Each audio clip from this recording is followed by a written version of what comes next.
to overcome to become successful? I don't know if there's obstacles. It wasn't like a course. I don't know. More determination than anything. Determination, be reflective, be confident, have a goal, and do some backwards planning and figure out where I want to go. I guess myself was my obstacle. I would say like I said, I went to university and got a degree in international economics and business. And I came out of that with a job offer at the Bank of Canada. I decided that's not what I wanted to do for a living. I wanted to do something I loved instead.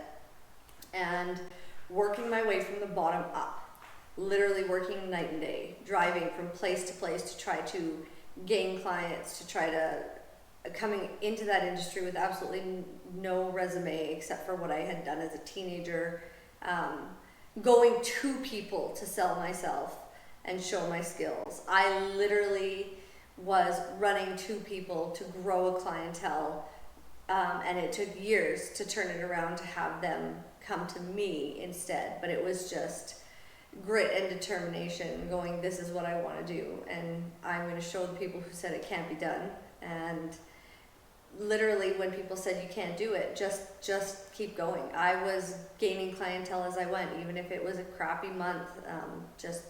Just keep going, just keep building, just keep working, and literally working your way from the bottom up. Yeah. I would say I'm still working on becoming successful. I'm learning from everybody around me and doing what Sue went through. Doing whatever it takes to get there, whether it's working before work, on lunch breaks, after work, doing whatever it takes, because I refuse to not be successful. I refuse to be mediocre. I love how you always say this. I feel like it's so true. Like I always do it too. It's like I always want to learn from other people. I'm never going to be like, oh, I'm the best. That's when you know like you're the worst if you say you're the best.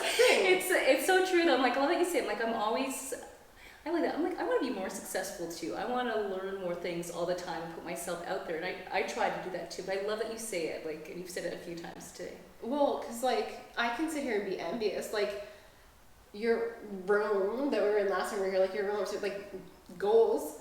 Oh, like I can sit here and be jealous and be like, oh well, you have that. Like I want that. Well, how am I ever gonna, like the best way for me to learn to get there would be to learn from somebody who has what I want. And I might not do it the same as you, obviously. I'm in a completely different career path. Yeah. Mm-hmm. But no matter what, like I'm going to learn bits and pieces from everybody around me of how to get there. So like,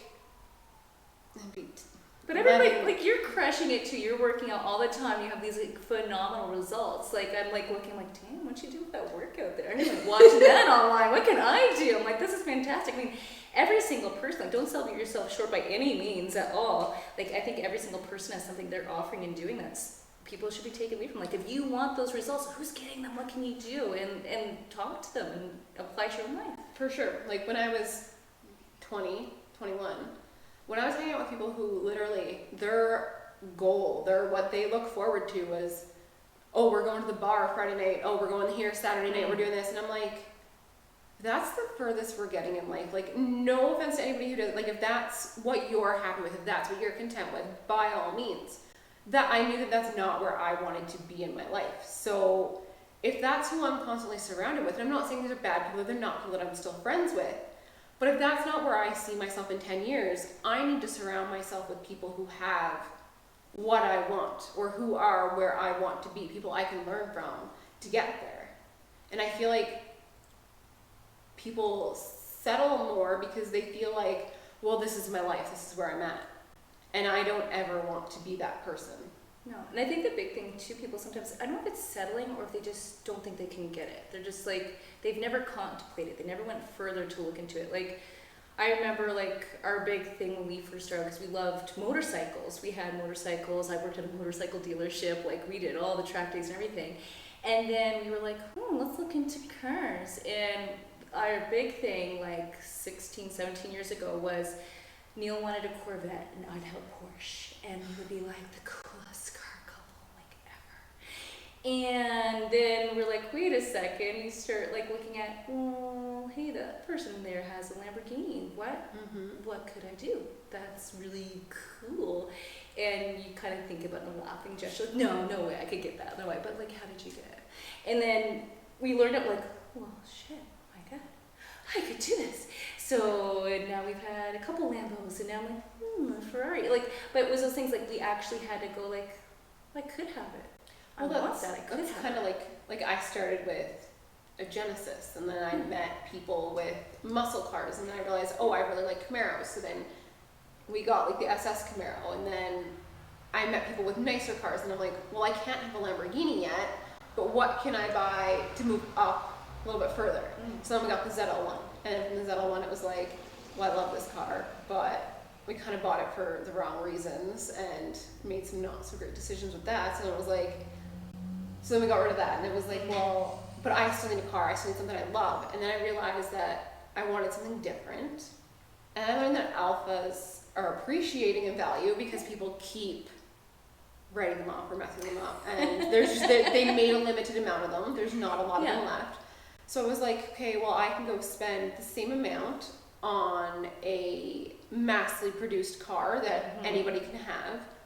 It's 20 grand less, so you can take it off the lot. Exactly. Or I can buy this car that's different. It's everything I want, Yeah. and it's appreciating in value. So then it becomes an investment in an asset rather than a liability and a car payment. Yeah. So Oh, exactly, which is it's the way just to look at constantly it. upgrading and moving up to get. And that's what you do, you closer. start flipping it. Like, we got so excited when we moved here, like, no taxes on used cars. Like, that's a fun game. You just have to educate yourself, and you play with that. Like, again, everything's always like this fun hobby, like, hey, then I could do that, and we just keep doing it, and it's fun.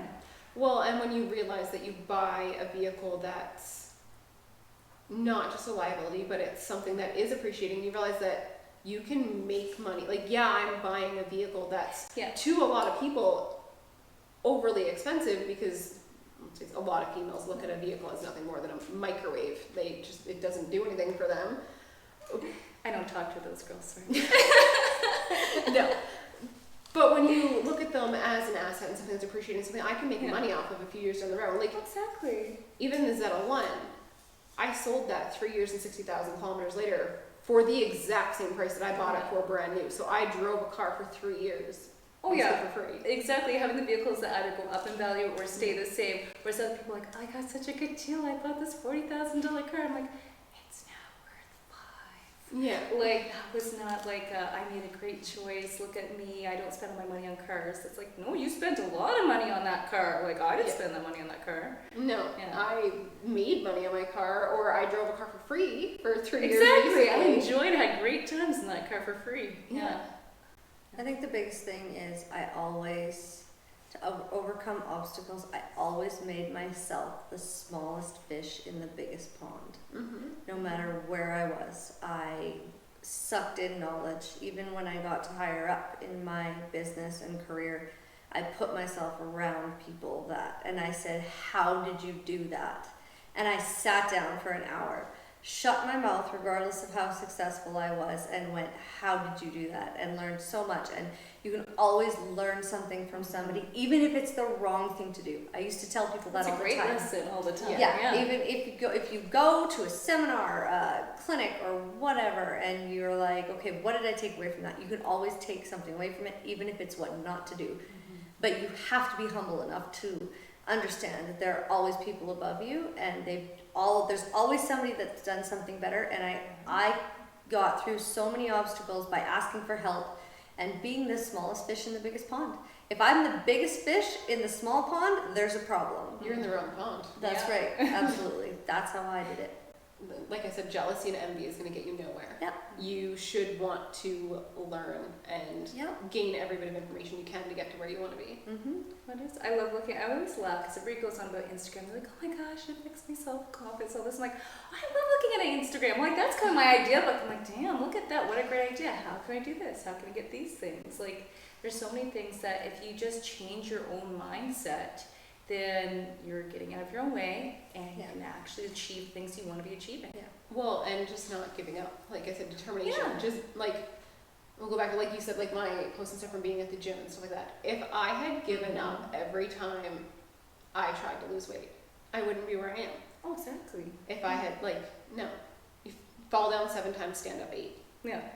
I think one of the biggest things now that we touch on Instagram and social media Yeah. for women and for young girls is no matter what, please remember that you are getting a snapshot You're getting a of highlight reel. the Oh, yeah. perfect moment in time in that person's life. I've posted stuff on Instagram. You do not see the blood, sweat, and tears that got me there. You see the results. You do not see that. Do not let anybody tell you that you cannot do something. Could you Because imagine? that is, Yeah. it is all a highlight reel. It is. It is a bunch of hooey and Oh, yeah. relationships. Where you're at, a lot of the, not to take away from what you did, but a lot of the fitness things on Instagram, a lot of that is photoshopped. And if you are a young girl or a young woman or an older woman, Yeah. it is all a highlight reel. You can do it as much as you want. Nothing looks that good in real life. It really doesn't. So just stick to your guns and keep rolling. Do you know how many times I had to take a picture of my dinner to make it look that good? That is an It's important lighting, right? yeah. Oh, But there that it is a huge thing for young women. Oh. You see the results, but you do not see the blood, sweat, and tears that it Yeah. took to get there. And you see the happy marriages and the happy relationships and stuff, but you do not see the fighting and the this and that. And I mean, fighting is healthy in relationships Yeah. and stuff, but please remember that social media is not real life. The problem, a big problem with social media now is instant gratification. Absolutely. Everyone expects to have results immediately. Like you said, you don't see blood, sweat, and tears. You see you driving your car. You don't see Yeah. the hours and years of work that you Mhm. put in to get it. Yeah, absolutely. Yep, that's a big deal. I'm still envisioning an unhappy Facebook, and I think it's hilarious. Could you imagine if people sat there like, This is real I'm life. so miserable and crying. Oh, let me take this picture. Look, tear face for me, tear face for me. Bottle of wine app. Ooh. Like, it's just something. Like, I'm just imagining what that would be. Like, could you imagine the comments if you saw something they were just posting the most miserable moment? Real life. And you'd be like, oh my god. But like, would we all just show up at their door and be like, are you okay? Do you succeed for the money gain or other reasons? Personal pride? Yeah. I succeeded because people told me that I'd never make it. And I am the kind I was like, watch me go. Yeah. And then the money gains were a bonus. And once I realized that that was starting to go, it's a fantastic day when you just look at your accounts and go, yeah. And when you see those accounts going up, you really actually change your mindset about money and you start to think, do I really need that? Yeah. And it hurts when you have to take it out to put like a down payment on something, or you're like, okay, I gotta pull 30 grand out to do this. That's really gonna suck because I hate Yeah. seeing that amount go down. It's exciting to watch that See, I amount know that we go all up. view it as like an exciting game almost. It Like seeing is that a money game. go up. It is a game. It is. High score, 100%. high score, right? Like it's fun. Before Yeah. I learned about investing at all, I literally went through a kick where it was like, don't touch that money, it's going into savings. Like, I want to see how high I can get this Yeah. account. Yeah. Yeah. And I was like, hey, I need like these are wedding, for example. Like, hey, we need this much to pay off our wedding. Because for some reason, apparently people go into debt for their weddings, which I think is insanity. But like, yeah, it was like, hey, well, if we want to do all of this stuff for our wedding, we need this much money. Let's see how fast I can get there.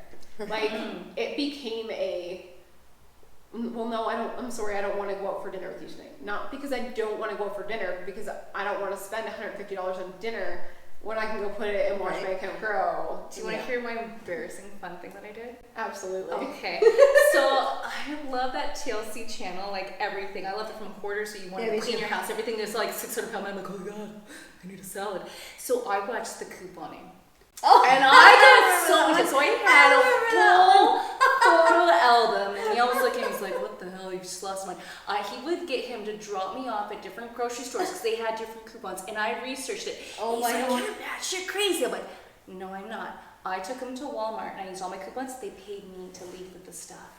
And I had like, and I did, and he's like, wait a second, how'd you do that? I'm like, well, let me show you more. Just so you know, if you're looking for coupons now, you all have to put it onto your wallet now, that digital wallet. It's online because of COVID.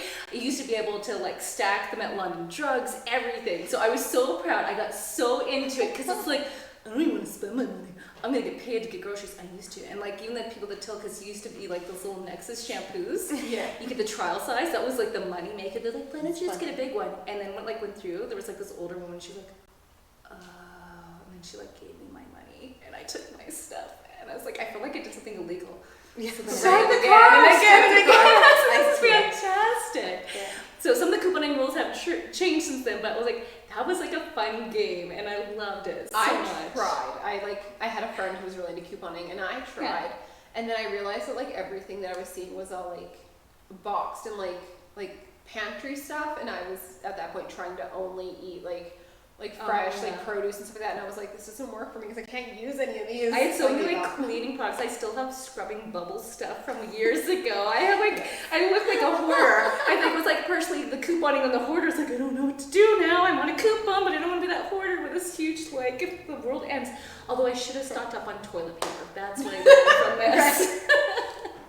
But it done so well. Yeah. You could have been selling it off at like $5 a roll. I know. I'm like, you want to roll? Wanna Melanie, roll? how did you make your most recent million? Selling toilet paper. That's 2-ply, baby. Yeah. We're gonna go to the next question. Yeah. Love or money? Love.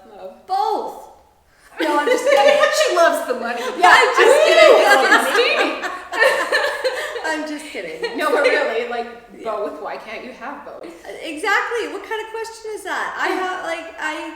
I worked my butt off, so I deserve what I have because I worked my way to get there. And when it was time, I just met him, and he was my person. And there was no like internet dating and stuff. He just showed up at the right time in my life. So love Like and if someone money. just showed up, it's like knock knock. No.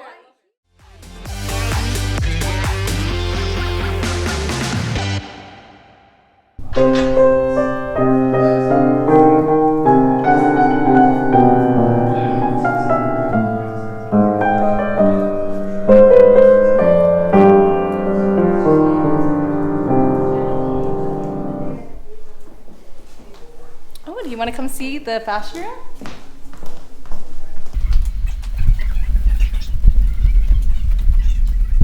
Well, this is my fashion room. So this is where I like to put all my accessories in. So it makes it really, really easy to find stuff for outfits and events. I originally put it by matching brands, but then I changed it for purses and shoes I like that go together. I did my little Cartier setup. I am gonna get probably the love bracelet, but for my 10-year wedding anniversary instead I got my Rolex. And then we have up here iconic usual Neverfull, and we have the Marmont bags by Gucci, regular kind of one there, the multicolors, Gucci belt, multicolor shoes, Versace. I do like the Michael Kors shoes and the graffiti. Louboutin does a really good rendition of it as well. A little bit of the history books. I do have downstairs also the books for Chanel, Dior, and also I think I had the House of Versace as well. And then kind of more little like everyday stuff as well with a little bit of Michael Kors and Prada. Guess for when I go out with the kids. We have travel stuff. I put the hubby stuff, some belts and shoes that the hubby likes to wear. Some Chanel, Prada, more Louis. Gotta be the boss. Jimmy Choos with the Jimmy shoes. And then we have on the other side, of course, jewelry stuff. I am a very small amount of jewelry kind of person. I know what I like.